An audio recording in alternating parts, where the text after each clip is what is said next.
UP में ऐसा लगता है कि जैसे मस्जिद विवाद चोली और दामन का साथ है, क्योंकि यूपी में लगातार एक के बाद एक शहर से अलग अलग इलाकों से अलग अलग मामले मस्जिदों से जुड़े हुए सामने आ रहे हैं। अब ताजा मामला आया है मुजफ्फरनगर में, जो कि ठीक संभल से बिल्कुल अलग है। यहां पर इस मस्जिद का कनेक्शन सीधे पाकिस्तान से नजर आया है। दरअसल मुजफ्फरनगर में रेलवे स्टेशन के ठीक सामने बनी एक मस्जिद की जांच के बाद उसे शत्रु संपत्ति घोषित कर दिया गया है। दरअसल ये संपत्ति पाकिस्तान के पूर्व प्रधानमंत्री और देश बनने के बाद उनके पहले प्रधानमंत्री लियाकत अली के परिवार से जुड़ी हुई है। लियाकत अली के परिवार की जमीन पर मस्जिद और 4 दुकानें बनी हुई हैं, जिसकी शिकायत बीते काफ़ी दिनों से चल रही थी और इस शिकायत के पीछे थी राष्ट्रीय हिंदू शक्ति संगठन के संयोजक संजय अरोड़ा। उनके द्वारा बीते 10 जून को तत्कालीन डीएम अरविंद मलप्पा बंगारी को एक शिकायत दी गई थी। इस शिकायत के बाद जांच हुई और जांच के बाद इसे शत्रु संपत्ति घोषित कर दिया गया है। पूरा मामला कुछ यूं है कि पाकिस्तान के पहले प्रधानमंत्री लियाकत अली खान के पिता नवाब रुस्तम अली खान वक्फ के नाम पर जमीन पर बनाई मस्जिद पर विवाद शुरू हुआ था। दरअसल नवाब रुस्तम अली, नवाब अजमत अली और नवाब उम्र दराज सगे भाई थे। इसके बाद रेलवे स्टेशन के सामने उनकी संपत्ति थी, जिसको प्रशासन ने निष्क्रांत संपत्ति घोषित कर दिया था। इस मामले में मस्जिद की देखरेख मुतवल्ली मुजिबुर इस्लाम कर रहे थे। उन्होंने बताया कि सिविल जज जूनियर डिवीजन के वाद दाखिल के बाद इस पर सुनवाई हुई और मंगलवार को प्रकरण की सुनवाई के दौरान राष्ट्रीय हिंदू शक्ति संगठन ने अपने अधिवक्ता के माध्यम से प्रार्थना पत्र दिया। संगठन के अध्यक्ष संजय अरोड़ा ने कहा कि प्रकरण में सरकार के अलावा उन्हें पार्टी बनाया जाना चाहिए। ये उनकी मांग जून के महीने में थी, क्योंकि ये मामला उन्होंने उठाया है। इस मामले में बीते काफ़ी दिनों से लगातार सुनवाई चल रही थी।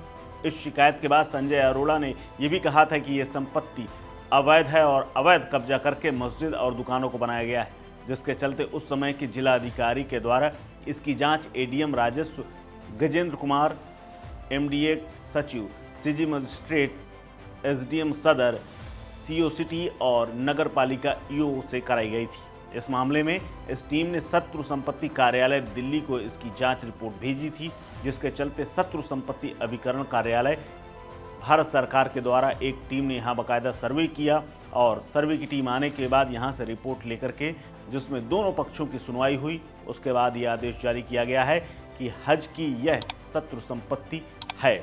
और जबकि इस संपत्ति के पक्षकारों के द्वारा इस संपत्ति को वक्फ बोर्ड की संपत्ति बता करके ये कहा गया था कि खसरा नंबर 930 में दर्ज दुकानों का किराया वक्फ बोर्ड के मुतवल्ली को जमा किया जा रहा है। इसके साथ ही इसके द्वारा 10 नवंबर 1937 का एक पत्र भी जांच टीम को दिया गया था, जिसके आधार पर उन्होंने दावा किया था कि यह संपत्ति वक्फ बोर्ड में दर्ज है।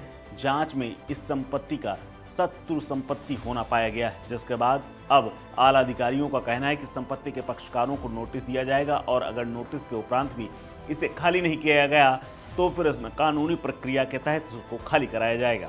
इस बारे में ज़्यादा जानकारी देते हुए सिटी मजिस्ट्रेट विकास कश्यप का कहना है कि एक 930 खसरा नंबर था जो 8 विश्वा का था। इसमें एक इमारत बनी हुई थी और 4 दुकानें बनी हुई हैं। एक प्रार्थना पत्र मिला जिसके माध्यम से जांच कराई गई। जांच के दौरान ये शत्रु संपत्ति कार्यालय से पुष्टि हुई, जो कि दिल्ली में है। उसने रिपोर्ट भेजी, हमने भी उसको रिपोर्ट भेजी थी। शत्रु संपत्ति अभिकरण कार्यालय के द्वारा दोनों पक्षों की सुनवाई के बाद आर्डर पारित किया गया है कि ये शत्रु संपत्ति घोषित की जाती है, जिसके बाद मस्जिद और वो 4 दुकानें प्रधानमंत्री लियाकत अली के परिवार से जुड़ती हैं, जो कि अब पाकिस्तान में हैं। और पाकिस्तान गए हुए तमाम लोगों की संपत्तियों को भारत सरकार ने पहले ही शत्रु संपत्ति घोषित कर रखा है। इसी कड़ी में मुजफ्फरनगर की ये ज़मीन भी शत्रु संपत्ति घोषित की गई है और अब इसका असली मालिक कौन होगा यह आने वाले समय में पता चलेगा। इस खबर में फिलहाल इतना ही। अपडेट्स के लिए बने रहिए वन इंडिया हिंदी के साथ। नमस्कार।